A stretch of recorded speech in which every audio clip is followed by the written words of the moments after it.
don't know. Why would you ask that? Let's I see. just have all the notes. Let's see. That album came out in...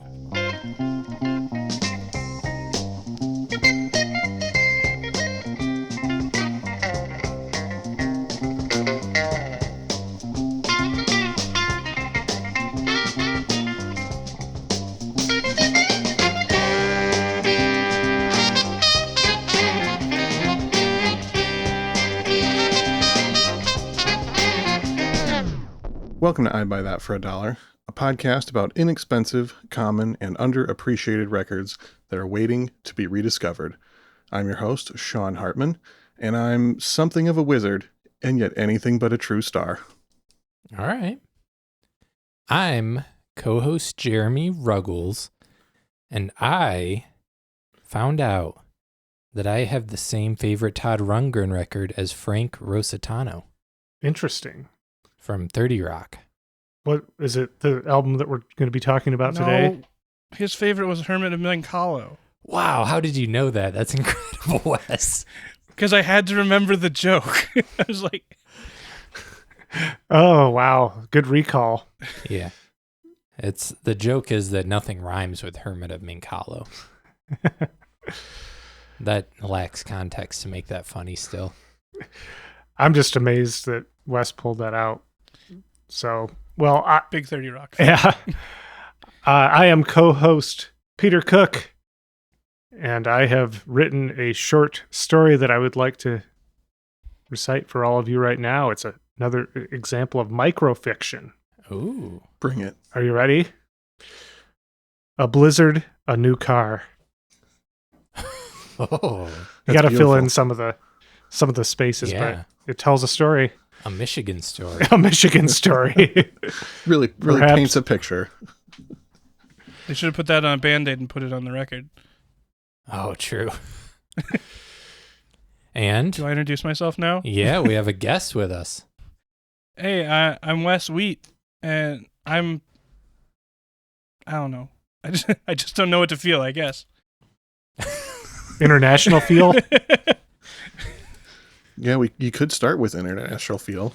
Yeah, would be a good place to start. Fine, we'll start with International Feel. Wait, let's tell them which record we're doing first. What record did you bring, Wes? I brought A Wizard, a True Star by Todd Rundgren. And do you want to play International Feel first? Yeah, why not? Starts the album. Why not? Side A, track 1.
probably good to restate every so often that although this podcast is called I'd Buy That for $1, they're not necessarily dollar records that we're going for. We aim for records that you can find for $5 or less, especially like Discogs median value of $5 or less.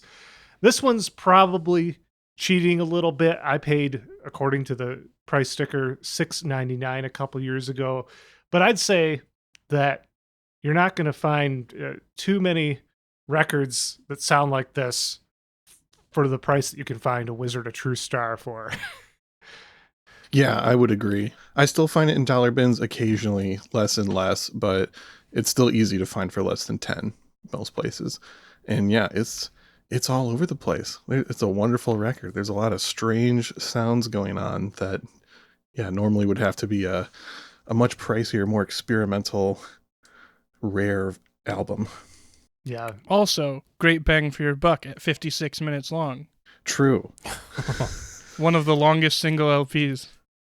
I know. Yeah. For those who don't understand a lot about record pressing, this is smushed onto the two sides. 56 minutes is a lot to cram onto two sides, and there's a huge volume compromise that is a result of that. It's a much quieter record than your normal standard commercial release, which kind of just adds to the weirdness of it. Yeah. Yeah, it loses a little fidelity. It's very damageable because the grooves are closer together. Yeah. It's a strange choice, but Todd's a man of strange choices. Yes. Especially this is coming off of the huge commercial success that was his album Something Anything, with big hits like Hello, It's Me and I Saw the Light. Yeah. To then come back with a messy, psychedelic, experimental record of this nature. You know, it's only Todd Rundgren could do. Wes, what in tarnation made you bring this record to us? It's just really good. And I've been a fan of it for a long time, but I hadn't listened to it in years before getting ready for this, which I realized because I couldn't find my copy for a minute. But it's just one of those records like, so I used to be a prog rock DJ on Western Michigan University's campus radio station, WIDR. And when I first started that show, I had like a really loose knowledge of prog rock. So I would spend a lot of my time at the record stores just kind of flipping things and basing whether I should check it out on the cover. And boy, howdy, that's a cover that made me go, Yeah. this is probably something should be on my show. Yeah. And I knew the name Todd Rundgren. I think this is the first album of his I ever listened to. Like I knew Hello, It's Me, like vaguely. I don't think I'd ever like intentionally listened to it. I think I just like heard it on like classic rock radio. It's in the air. That 70s show. It's like a episode where they go to a Todd Rundgren concert. And I put it on, I'm like, I don't think I've ever heard an album that sounds like this. And like all the songs are like, at least on like the first half, are like a minute long. And it's just jumping from idea to idea to idea. Yeah, the first one that we listened to, that's kind of, it's a more it's weird, but it's more of a focused song, and then it just goes off on a medley of one weird idea to the next for several tracks. Yeah, and it's that rare mix of really experimental and really catchy. Because like a lot of experimental music is not catchy. You're not gonna be like humming the tunes after you're done listening to it. But like stuff like International Feel, that gets stuck in my head. Zen Archer, Another Onion Head, like they stick. So you want to go back to it, and then you're like, oh yeah, there's all this other weird stuff in there too. And even the catchy stuff's kind of weird. Yeah.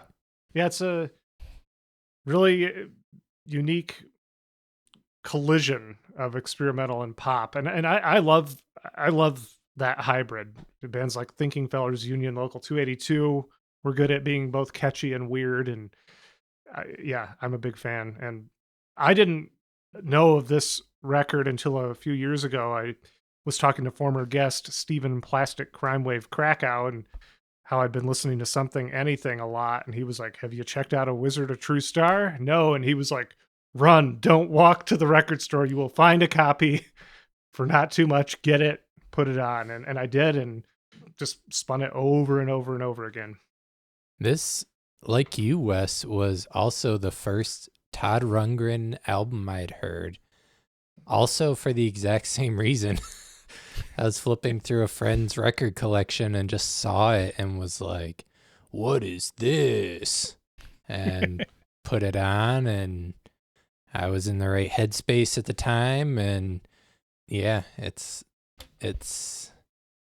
a one of one, I would say. It's a very strange, unique record, but I like it specifically.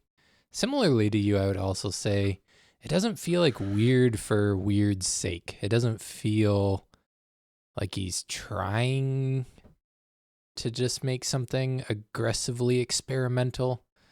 It feels earnest, I guess, in some kind of way to me that I can't justify, but well, and he had those leanings even on his previous releases. You could tell, like, there was just strange stuff in there for like a soulful pop record, and it just blossoms on here, the weirder side.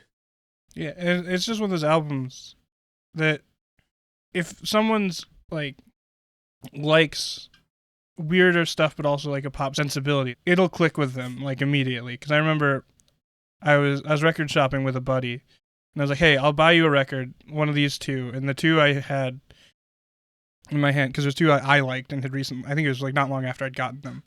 So one was A Wizard's True Star, and the other was Spectrum by Billy Cobham. And I was like, these are both records I would gladly buy my friend, and he would enjoy. And he put them both on. He's like, all right, well, this Billy Cobham record's really good, but I love this Todd Rundgren album. Like, I had him go over to like the listening station to check him out, and he's like, this is the one. And I'm like, all right, you made a good choice. I wouldn't judge you either way, but yeah. Yeah, I would say that both the artwork and the music are both striking and polarizing. You know, you see the artwork and you're either like, oh, I want to flip right past this, or you're just immediately curious and have to hear it. And then with the music, you're either just totally blown away or you're running away. It can be compelling and it can be exhausting. You know, it can be difficult and it can be rewarding. It's probably not always the mood that you're in to go down this. Yeah, I'd be concerned if you're always in the mood for this. Well, we will talk much more about Todd Rundgren and this album, but we do want to say to our listeners that we are coming close to the end of our Patreon push that's going on all throughout the month of February. You have until February 28th of 2022 to sign up for our Patreon, and in return, you will receive some very cool gifts. Stylized in the manner of Todd Rundgren's enemy, John Lennon. Things that we're going to learn yet, huh? True. Yeah, we have a Sgt. Pepper theme to all the gifts, the cool limited edition merch that you'll get for signing up for the Patreon this time around, designed by artist and illustrator Ellen Vandermeide, whose work you can see on Instagram at Voyage with Ellen or voyagewithellen.com. And yeah, so we have several different tiers at which you can pledge. At the $1 tier, you get early access to episodes. You'll get the main line of episodes a few days in advance of everyone else. At the $5 tier, you get the early access plus bonus episodes. We do episodes on 45s, and that's always fun. We have over 20 of those as of this recording, so there's a lot to dive into if you sign up for that $5 tier. At the $10 tier on Patreon, you get the early access, the bonus episodes, and the new monthly exclusive playlist where we will, once a month, one of us will put together a playlist somewhat related to the episodes surrounding it, and you'll have that. Sean is working on one as we speak. By the time this airs, it should be out, right, Sean? Yes. In the future world, when people are first hearing this episode, the playlist will have been out for over a week. I put like 8 or 9 hours into this playlist so far, and I haven't even started recording it yet. I'm pulling out all the stops. I'm going hard. This is the most effort I've ever put into a playlist in my entire life, just for the $10 tier on our Patreon account. That's how much you mean to It's us. a lot of hype. It's going to live up. It won't disappoint. Yeah. So, yeah, that's the $10 tier. And we've had a few people sign up for that already. So get ready for that playlist. You'll probably have already heard it by the time this airs. And then at the $20 tier, that's the vinyl subscription. So you get the early access, the bonus episodes, the monthly exclusive playlist, and you'll also get records sent to you in the mail once a month from Sean Hartman, along with a handwritten note. It's like HelloFresh, but for cheap records. And some weird venture capitalist won't get all the money. It'll be us, and we don't even pay ourselves for any of this. Yeah. So. It just goes into funding for future ventures. Wait, I'm not getting paid? No, none of us get paid for this. You're not paying me? Bro, we're paying you with so much experience. You don't even know. The exposure. Yeah, the exposure, the experience. You're welcome. At the $1 tier, as far as the gifts go, you will receive a sticker with a very cool Sgt. Pepper drum head, although in this case it says I'd buy that for $1.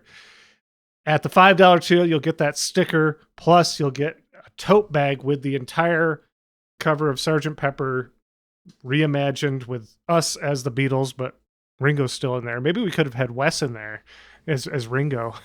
True. Yeah. Why am I not on here? We'll look into it. And then, yeah, a lot of the artists that we featured are in the background of that image. So that will be on the tote bag. At the $10 tier, you'll get the sticker, the tote bag, plus a mug. I'd buy that for $1. Coffee mug. On one side is the aforementioned drum head, and on the other side are the three of us co-hosts in our Sgt. Pepper getup. And then at the $20 tier, you will get the sticker, the tote bag, the mug, and a personalized print of the Sgt. Pepper reimagined image. So if you're hyped for all that, go right now to patreon.com/IBuyThatPodcast and pledge today, or you can find that link in the show notes of the episode. Once again, you have until February 28th, 2022 to sign up to receive these awesome, sweet, limited edition I'd buy that for $1 swag gifts. And with that, let's return to Todd Rundgren. Yeah, there's a lot here with old Todd. Let's start from the top. He, like Sean now, is a Philly boy. But he's a real Philly boy. He's a true Unlike Sean. Philly boy. Sean's a poser. No, me and Todd basically the same. Todd Hartman. Todd Hartman. Todd Rundgren was born in 1948 in the outskirts of Philly. He grew up listening to his parents' record collection, so he was a vinyl guy like all of us. Yeah, it was such a cool and esoteric thing to do in his day. We're just going to skip right through to Todd being 17 years old, Whoa. starting his first band. And then after high school, his first band was called Money. And then after high school, he joined a rock band called Woody's Truck Stop that became like one of the most popular blues rock bands in Philly at the time. They were also the only. No. Just You'd playing. have to be the only with a name like that. Who would pick that over anything? True. So he's doing Woody's Truck Stop. He kind of loses interest in the blues. And Yeah, there's not much of that in his music that I know of. no, it seems like it wasn't really his bag. And he forms a psych rock band called Naz. Now that I've heard of. Yeah, Naz rules. Naz, this is actually preparing for this episode is the first time I'd heard Naz. I didn't even They were not even on my radar as a thing that existed. Power pop band, right? I would call them more just psych rock. He imagined himself as competing with the Beatles with this band. You can tell from the album covers. Yeah, the vocal harmonies that they would use. Though I would say Nas was trippier than the Beatles, in my opinion. Which is interesting because he didn't do psychedelic drugs until later. We'll come back to that. Yeah. True, but he seemed to be about the wild sounds already at this point in his life. So Nas gets signed to Atlantic Records in 1968. Another 20-year-old with just a couple years of experience in the music world with a major label record deal. It's interesting times back in the day. Yeah. By Nas's second album, his bandmates were they found Todd to be a bit too much. They thought Todd was domineering, as they put it. And judging from how people react to him throughout the rest of his life, that all adds up. Yeah, well, you notice he's solo, he's under his own name, not a band after this. Yeah. He got really into Laura Nero, and apparently the rest of his band did not like that. They were not into Laura Nero at all. He was taking a lot of cues from that. You don't hear it as much on this record as you do on Something or Anything, but he definitely has a lot of influence from Laura Nero, who you guys should cover. Yeah, we've been planning to since the beginning and just haven't gotten around to it for some reason. And her entire discography. Yeah. Work. I think I bought them all for $5. Do you know what other famous musician had a band called, I think they were called The Nas, before forming their famous band? No. Alice Cooper. The Alice Cooper band, before they were called Alice Cooper, were called the Spiders. But before they were the Spiders, they were the Nas, and I think they changed it because of Todd Rundgren's band. I don't know how two different people who went on to be incredibly influential stumbled on the same weird name, but it's weird as heck. Is it a reference to something? Like, where does it come from? Maybe it is. I've not looked too hard into why this happened, but I've never seen like why they were called Nas or the Nas. That's like Elvis Costello being Napoleon Dynamite on Blood and Chocolate, and then like the movie maker claiming he had no idea that name. I was about to ask, did he do that on purpose? No, as far as from what I recall, the movie maker who made that film was like, I had no idea that this was like a thing, and Elvis Costello's like, surely two people didn't independently come up with that name. Yeah, but I also don't know that many people who like know Blood and Chocolate that strongly, so I believe the guy that he'd never listened to it. I don't think I've ever listened to Blood and Chocolate. Dang. Well, you should listen to it, but let's get back to Todd. Yeah. Well, Todd gets kind of chased out of Nas by his bandmates who are like, why are you making this music now? And he gets recruited by Albert Grossman to be a producer. You guys know that name? Yeah, I do know that name. Yeah, it's Tom Cruise from Tropic Thunder.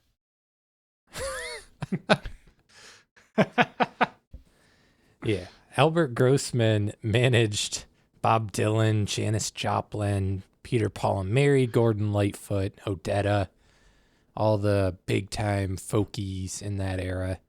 He was the manager. And he brings on Todd to try and help punch up some of these folkies into making more textured, let's say, music.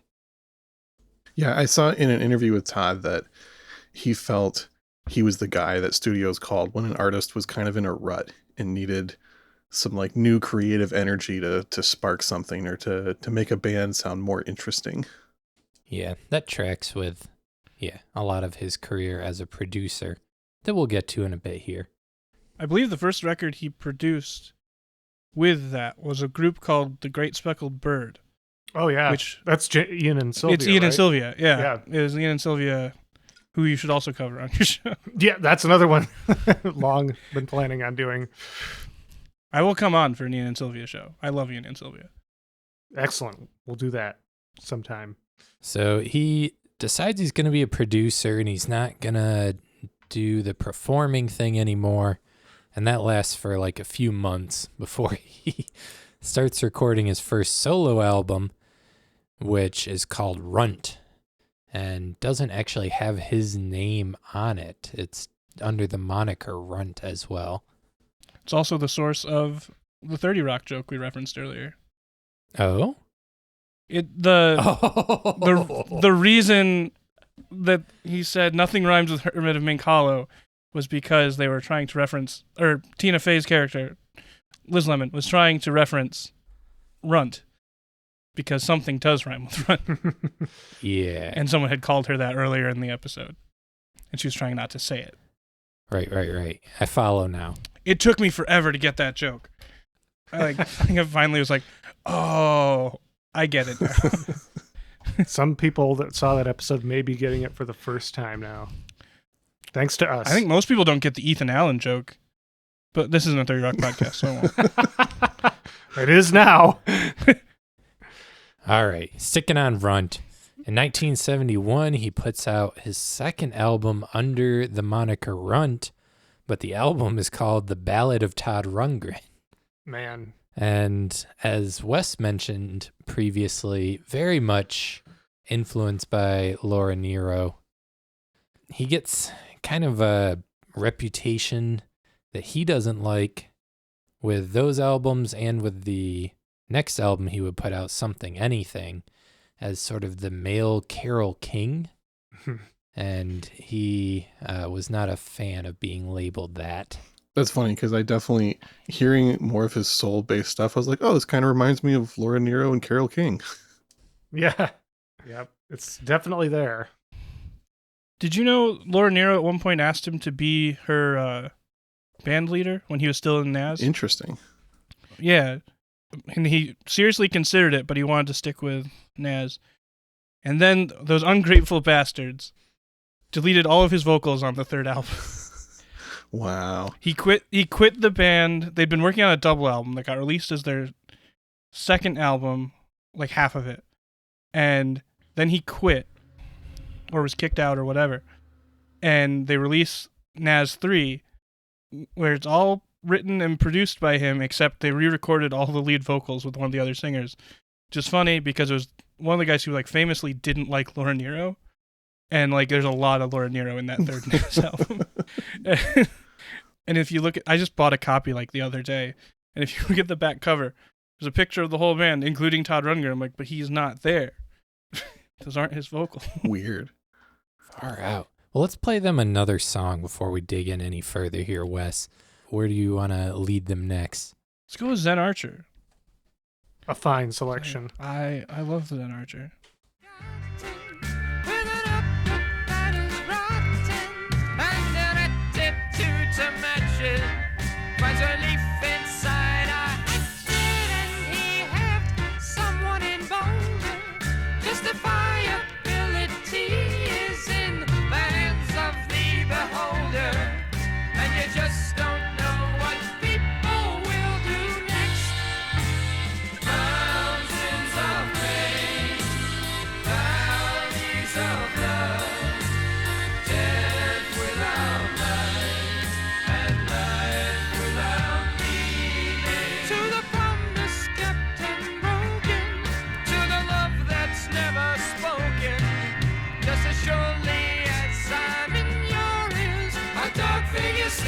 From out of the shadows.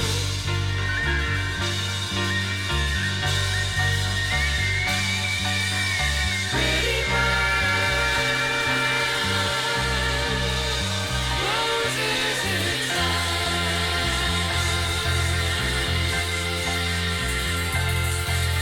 A pretty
Speaking of variety, that sounded a little bit like jazz there. There's some genuine jazz saxophone played by either David Sanborn or Michael Brecker. We're not entirely sure.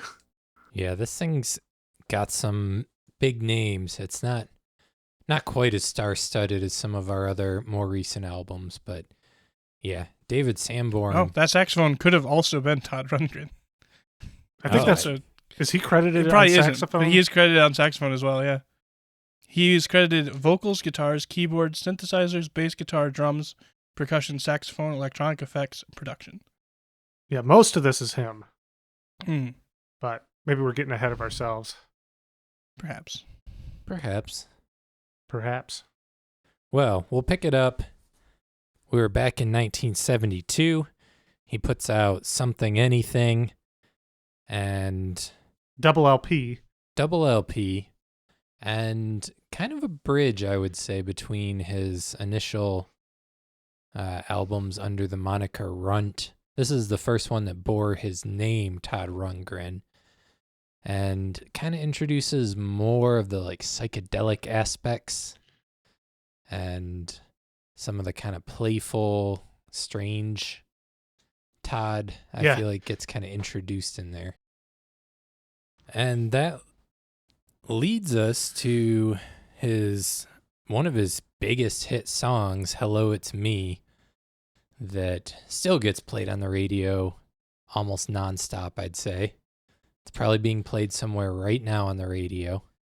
And that comes out and is hitting the charts right at the same time this album comes out, A Wizard, a True Star, which ended up having no singles released from it. Yeah. By his choice. Yeah. Yeah. By his decision. It was not the studio wasn't confident in it. He said that he wanted it to be experienced as a whole. He described it as a flight plan. And it all leads to like starts off with the shorter songs, snippet, snippet, snippet, and then into like the full longer songs. He also had the privilege of being an artist this early into his career where he was successful enough, especially from his engineering and production side, where he could make whatever he wanted on the record without thinking at all about the financial success of it. Yeah, because he made so much money as a producer that he had no idea how much money he had. He just knew that if he went to the bank and asked for a couple $100,000, they'd give it to him. and he was building a whole like special studio for this album, which he didn't finish in time.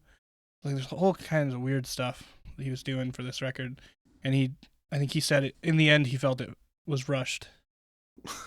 Interesting. It seems like he's been all about doing all kinds of weird stuff many times throughout his life. He's had all kinds of different like projects that he's fully devoted himself to. Yeah, he's strange like that, but there's two things that seem to be the impetus of the direction of this, one of which was him rebelling against being the male Carole King and wanting to not be, he's kind of rejecting the success of some of the hits from Something Anything. And he's also doing psychedelic drugs for the first time in his life before this. And that appears to have affected him in a way that those things do. Would this have been right around the same time he produced the New York Dolls album? Yes, that was the same year, Peter, 1973. That's kind of what before I even got to this album, I knew that he had produced them and I didn't understand his timeline. I thought maybe he started as a producer and then his solo work came later, but obviously it was kind of all happening It's at kind of once. simultaneous, Yeah. because he also introduced the band Sparks 2 years before this, producing their first album. Though at the time they were known as Half Nelson. Oh, that's right. Also in 1973, he helped produce and make records with the bands Grand Funk, Badfinger, and Fanny. Yeah, so he He'd worked with the band before that too in '70. he was very busy. Stage fright. Yeah, that's right. He's all over the place. So The fact that he got invited to engineer Stage Fright is kind of astounding because he said previous to that, his only real experience with engineering was the 2 sessions that he did with Naz, where he taught himself how to record a band during those sessions and then apparently did a good enough job that studios then wanted to hire him for big records. And then he recorded the band. Yeah, who were like a pretty big deal already by the time Stage Fright came out. Yeah. And he was 22. It's absurd. Yeah, that's really ridiculous. No, his production's just insane. Like how many people he's worked with. The year after this, he goes on to produce Daryl Hall and John Oates' album War Babies, which I highly recommend. It's a great record. I sought it out because of the Todd Rundgren connection. I'll almost always buy a record that Todd Rundgren produced. He produced Steve Hillage from Gong's album L. Wow. Did Bad Out of Hell for Meatloaf. Yeah, I didn't realize that till today. Just looking at stuff, I was like, "Oh, you did Bad Out of Hell." Patti Smith's Wave, which might be the best Patti Smith record. Wow. Easter comes close, but there's one song that makes it really hard for me to call it my favorite. I can guess what that is. Yeah, I bet you can. And he goes on to do Skylarking by XTC, which is probably my least favorite Todd Rundgren produced album. It's still pretty good. I just can't. Oh, are you not an XTC? I can't get into XTC. Oh, I don't dislike XTC. I just have never connected with it. yeah. I think that album in particular is really good. Yeah, that's the first one I heard of theirs, and I really like that one. It's the only one I have. And English Settlement. I did read the singer of that band threatened to split his head open with an axe during the production of that album. Rundgren's? Yeah. Yeah, and Rundgren had a kind of a reputation for being sort of difficult and sarcastic and aloof seeming. He comes off as a sort of aloof, existing on another plane kind of person to me. Yeah, well, this album is good evidence of that. This album was entirely recorded on a different plane. He actually said at no point during the actual recording was anyone on psychedelics during this album. It was influenced by his experience with psychedelics, but they were relatively sober in the recording of it. Yeah, Yeah, doesn't surprise me. yeah, it's out there but focused and tight. Yeah, a guy with that kind of type A personality would not want to be impeding his mind while working, I don't think. Yeah, that tracks. Should I get to the list of people on this record? Yeah, Seems like it's that time. Todd Rundgren. Todd Rundgren's on this record. He does an astonishing amount of it. But aside from him, he has a buddy of his who would go on to be in Utopia, Mark Moogie Klingman, who, you know, you'd presume the nickname Moogie was because he played the Moog, which he did. But You mean the Moog? Did he play the Moog? Yes. Also known as the Moog. I think especially back then, a lot of people didn't know better. I'm sure it was the Moog much more often Well, than the Moog. let me tell you, though, his nickname had nothing to do with the synthesizer. It was just how one of his nieces tried to say his name Mark, but was trying to say Marky, but I guess would just say Moogie. So that's where his nickname actually comes from. And then he would go on to play a Moog synthesizer. Hey, that has my name on it. I like to think that after he started playing the synthesizer, he would correct people and say, it's pronounced Mogi. Mark Mogi. So he co-wrote Buzzy Linhart's biggest hit, You Gotta Have Friends, which we did an episode on Buzzy back in the day. Interesting connection. Makes sense. I think they both have similar creative energies. For sure. Mark backed up Lou Reed during the Transformer era live band. He played with Hendrix, Chuck Berry, the Allman Brothers. He was played with some heavy hitters. In addition to him, you got Ralph Schneckett. I didn't recognize a lot of these names, so I'm not much help with pronunciations, but Yeah, the only names I actually recognized before this was Rick Derringer and David Sanborn. yep, same. But Ralph Schneckett played keyboards, who he also played in Carole King's live band. Well, he's making some great efforts to escape the tag. Yeah. And Ralph also went on to make the music for the Pokemon TV show. Oh, wow. I do think it's pronounced Shuck It. Shuck it. That's what it looks like to me. Cool. Yeah. Ralph But now he's Shuckett. my hero because he did the Pokemon music. Did you do the theme song? Yeah. Then yeah, hero. Hero. You got John Simios on drums, who also played with Buzzy Linhart, played with Carly Simon, Mitch Ryder in the Detroit Wheels, and is on the Frampton Comes Alive album. And wrote all the music for the Yu-Gi-Oh! TV show. Your hero. No. Get out of here, Sean, with your misinformation. It was a lucky guess. They were enemies. Separate card games. You got John Sigler on bass guitar and cello, the previously mentioned Rick Derringer on guitar. He played in the McCoys. He played with Steely Dan, the Winter Brothers. He played with Cyndi Lauper. He's a pretty big guitar guy. You got the Brecker brothers, Michael Brecker on sax. Played with a few jazz guys. Let's see, Miles Davis, Chick Corea, Jaco, Herbie Hancock, our dude Quincy Jones. Played Yeah. with Dire Straits, Joni Mitchell. And then you got his brother on the trumpet, Randy Brecker. You got Barry Rogers on the trombone. And David Sanborn also on saxophone, also heavy hitter. Yeah, he's been on some other records we've done. Bob James, Touchdown. And- Yeah, he was on a ton of records as a session player. James Brown, Cat Stevens, The Boss, Rolling Stones, Toto. So he's all over on a lot of things. And you got Buffalo Bill Gelber on bass guitar and John Cosgrove on the guitar.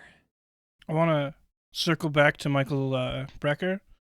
In 1973, he was on both A Wizard, a True Star and Mind Games by John Lennon, which is funny to me Ooh. because Rundgren wrote the song Rock and Roll Pussy to make fun of John Lennon. Which is on this album. It's one of the Yeah. short songs. Yeah, that was a part of a short-lived beef between Todd and John Lennon, where Todd described John Lennon as a limousine liberal, someone who would sing about the working class, but then jet set around the world and eat fancy food and hang out with rich people. But they squashed that beef because Todd saw it like in the papers and stuff and was like, they're just using this beef to, sell papers. And, this John guy's not so bad. So they bury the beef. But then Mark David Chapman, who shot and killed John Lennon, was arrested wearing a Todd Rundgren t-shirt. No. And there was a copy of a Todd Rundgren album in the hotel room. And he was like an obsessive Todd Rundgren fan and claimed that some of the beef he had seen back when this was happening was part of what inspired him to shoot John Lennon. Wow. Wow, that's interesting. You always hear about the Catcher in the Rye influence on Mark David Chapman in that action, but that's news to me. Yeah, I hadn't heard that. So, Rock and Roll Pussy is to the death of John Lennon as Helter Skelter is to the Manson murders, is what you're saying. Yes. Yeah. Pretty much, yeah. Well, let's rip another song, Wes. Where would you like to go next? I don't remember what I'd said. think he said. Oh, we go. Sometimes I don't know how to feel. Okay. Sometimes I don't know what song I want to play.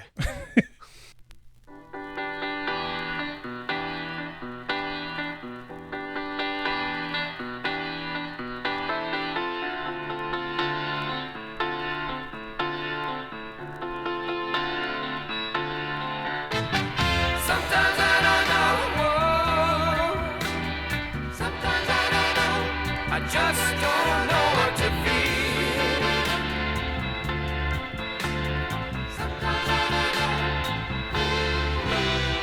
Sometimes I don't know what to feel.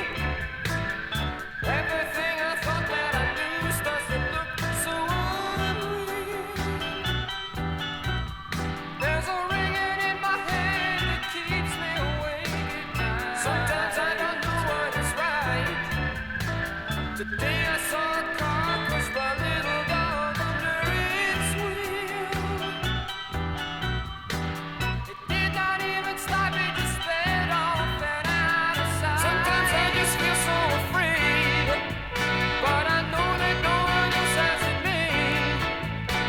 So if I just believe in myself, I won't need no help from nobody else, and I can make it out. And everything will be okay. I got to keep on moving on. There's nothing else I can do. But sometimes I don't know. Sometimes I don't know. I just don't know what to feel. Sometimes I don't know. Sometimes I don't know. Sometimes I don't know. I just don't know what to feel. Sometimes I don't know. Sometimes I don't know what to do. Someone said the world's gonna end, and I think it's true. Yep. And the next year, he would go on to do a Hall & Oates record, which makes perfect sense after that. It seems like it was hard to grow up in the Philly area at that time and not be heavily soul influenced. Yeah, I mean, the Philly soul scene was huge. Yeah. I know, like, when I was researching him, it said he was, like, huge Gamble and Huff fan growing up. Mhm. I mean, how could you not be at that point? Like, yeah. I was also thinking, listening to that song, it's really interesting how much the perception of these songs changes, whether you're picking out tracks from the middle like we're doing, or whether you're playing the whole thing start to finish. It makes a lot of these pop songs sound a little more tortured, a little weirder in context, you know?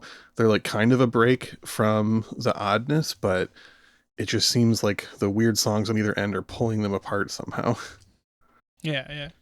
Yeah, that seemed more like it could have been a radio song, listening to it separate from the rest of the album. Mm-hmm. Yeah. I don't think it would have been impossible to have a single from this album. It was just, as we said, a deliberate choice on his part that it had to all be experienced together. Yeah, I've got a live Todd Rundgren record that this is one of the few songs off of this that is on there. Like, I think he does the medley. He has this. That might be it. Yeah, and this album was fairly critically acclaimed when it came out, though it did not sell well Yeah. because there was no single, and it's a challenging listen if you listen. I mean, we're picking out mostly so far the songs that sound like songs, and there's a whole lot we didn't play that are, I don't even know what to call them, like little sketches of songs. Snippets. Yeah, it's like a pre-guided by voices or something like that. These little it's snippets of songs, of pop songs. So another thing I had heard Todd say in an interview was that the big hits that he'd had on his previous album, Something Anything, he had put very little effort into. The song I Saw the Light, he said he wrote in about 20 minutes and has had this massive hit. And he felt that the pop song structure was too easy at that point, and he wanted to not only make an experimental record that showed a lot of his non-pop influences, but he wanted to completely experiment with song structure as well, which is why he was like, instead of having verse, chorus, and a bridge, I wanted to have a song that was just a verse if I wanted to, or make two songs and then splice them together in weird ways and all kinds of stuff like that. Yeah. And he would go on to form Utopia after this and produce, all kinds of hits. He performed the first interactive concert where people would request songs and then he would play them on the TV like during the concert somehow. There's a few different things that I didn't understand. It also said he created the first interactive CD, but I didn't find any explanation of what that was or how one makes a CD interactive. That still doesn't mesh in my brain. Okay. Well, is it like those, like an enhanced CD where the album came with a bonus content on the CD that you would pop into your drive? Because that became fairly common in the late 90s to the early 2000s, and then it just obviously dropped off as the CD format went out. After Dave Matthews rooted your computer with theirs. Yeah, people were afraid to put discs into their drives after that. Yeah. He made the first music video to mix computer graphics with live action footage. And he also created the first tablet in 1980 that he would go on to license to Apple. Wow. What? Yeah, I'm glad you wrote that down because I was trying to find that. Because I'm like, I swear he invented something that blew my mind that he invented it. It was the first color graphics tablet. So I think maybe there'd been a non-color one before, but he invented the first color one. Yeah.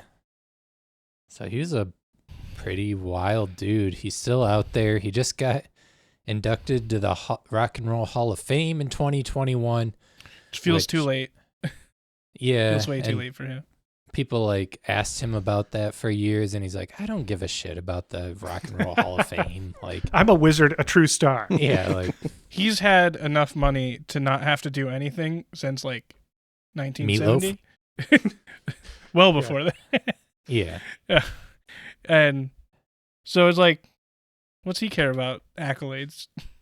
Well, you know what else makes his induction pretty great? Guess who else was inducted to the Rock and Roll Hall of Fame in 2021? Carole King. Carole King. Together till the end. Yeah. Cruel That's joke great. of reality. Also too late there, although we did say that she had gotten in with Jerry Goffin as a songwriting team in 90, but as a performer, it was just last year. Way too late, Rock Hall. Do better. Or don't, so people have something to complain about every year. That's fine too. I know. Say, Yeah. if they did things right, I'd never talk about that. They probably understand that at this point. They're like, hey, we should. I think that's why they keep putting people who aren't rock stars in. They're like, let's put ABBA in the Rock and Roll Hall of Fame. That's going to piss a lot of people off. Let's keep putting rap people in. Yeah, exactly. Whatever. What's the one thing that would piss off old white men the most? Rappers in the Rock and Roll Hall of Fame. My main problem is I feel like they've chosen bad choices of rappers to put in the Rock and Roll Hall of Fame. Well, they've won. We're still talking about them. Exactly. Yeah, here we are. If you're in the Cleveland area. Hey, it's a nice museum. I'll say that much. It is. Hey, Well, Sean. yeah, I was going to say, you guys want to talk about maybe some other records that people should buy if they're in to this odd record? Yes. Sure, what you got? I got... Don't you dare say Godly and Cream. I would never say Godly and Cream. I do have a 10cc You record. could say 10cc. On this I was list. going to say it's going to be 10cc. But first up, though, the record that I think is probably most similar to this, it also came out in 1973, and that is Boulders by Roy Wood. Oh yeah, see, I I was thinking wizard. Wizard and its roost. Exactly. Yeah. Roy Wood from Wizard, from The Move, and also from early Electric Light Orchestra. But he has a solo album called Boulders that has a similar energy to this. It's kind of an early bedroom pop, highly experimental. It goes all over the place. There's non-traditional instruments and song structure, and you can find it even cheaper than this Todd Rundgren album, and I'm sure we will do an episode on it eventually. Next up, from 1974, 10cc's Sheet Music, their second album when they started adding even more effects and getting even weirder while still maintaining their brilliant pop songwriting edge, just like Todd Rundgren.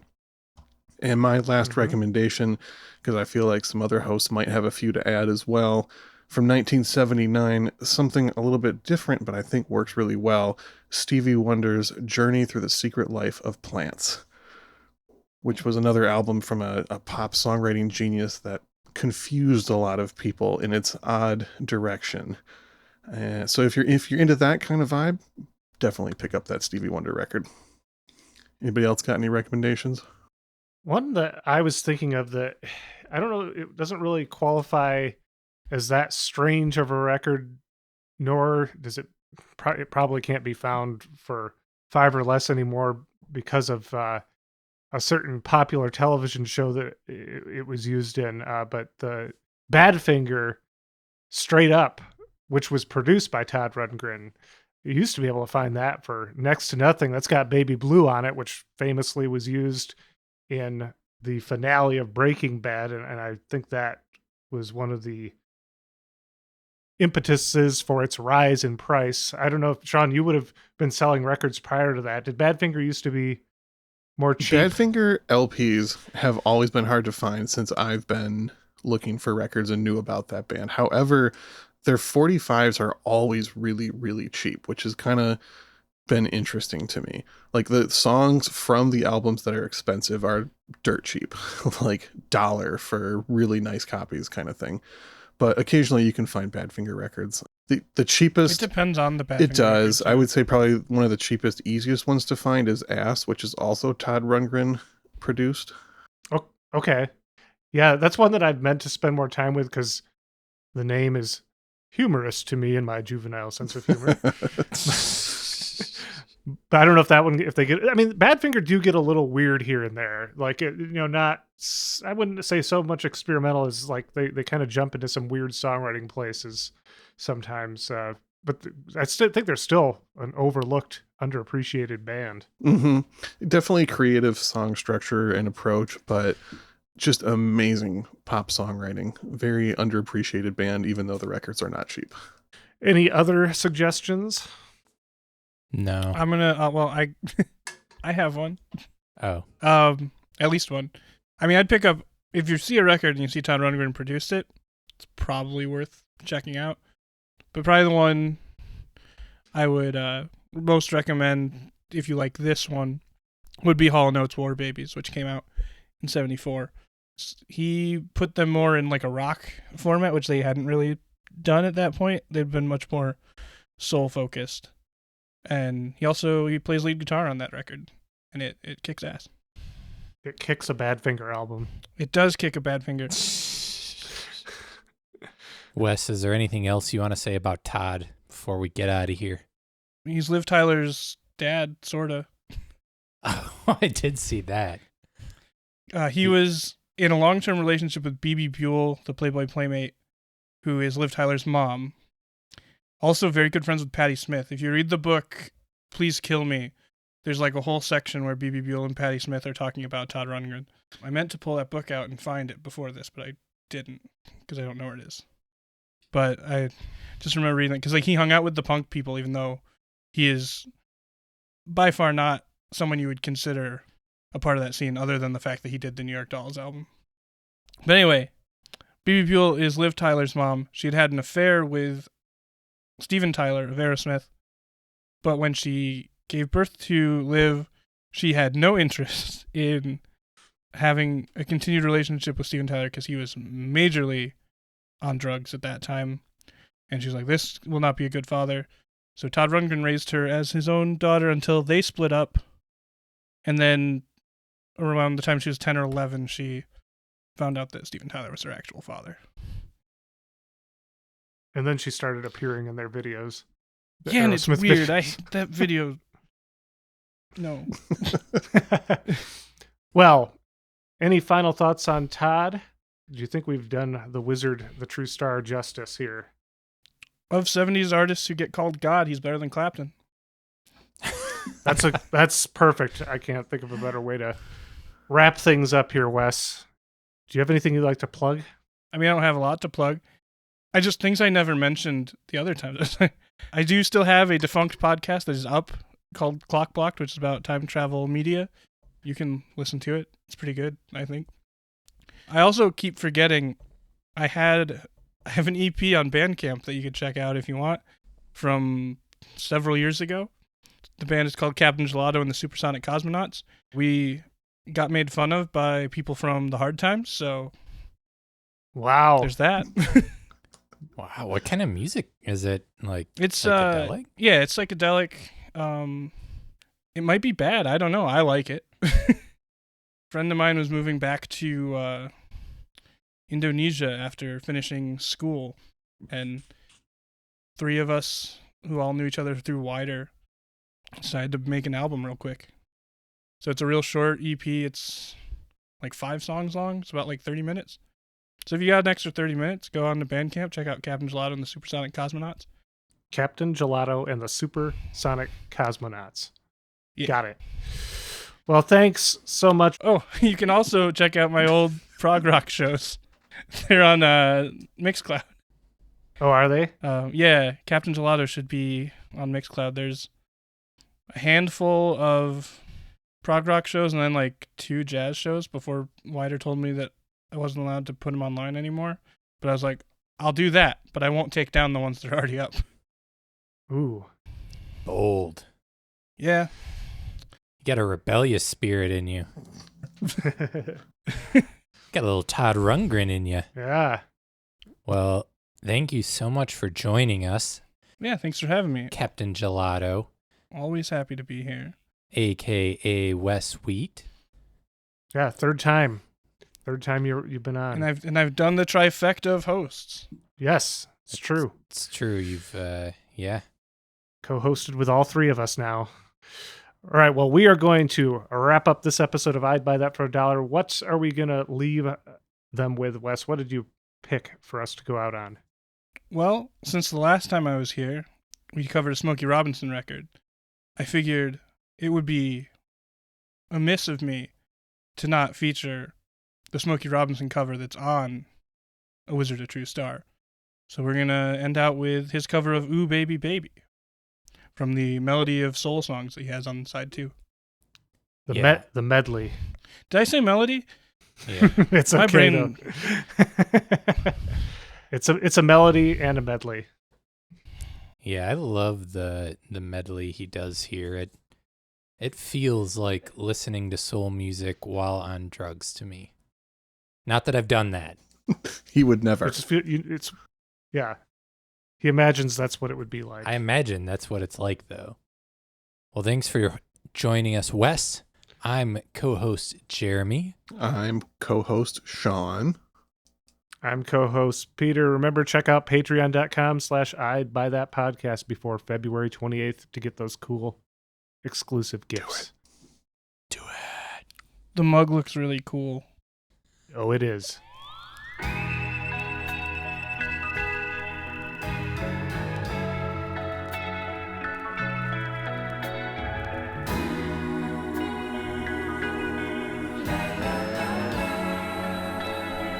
I did you wrong.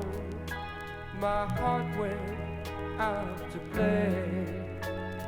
But in the game, I lost you. What a price to pay. Hey.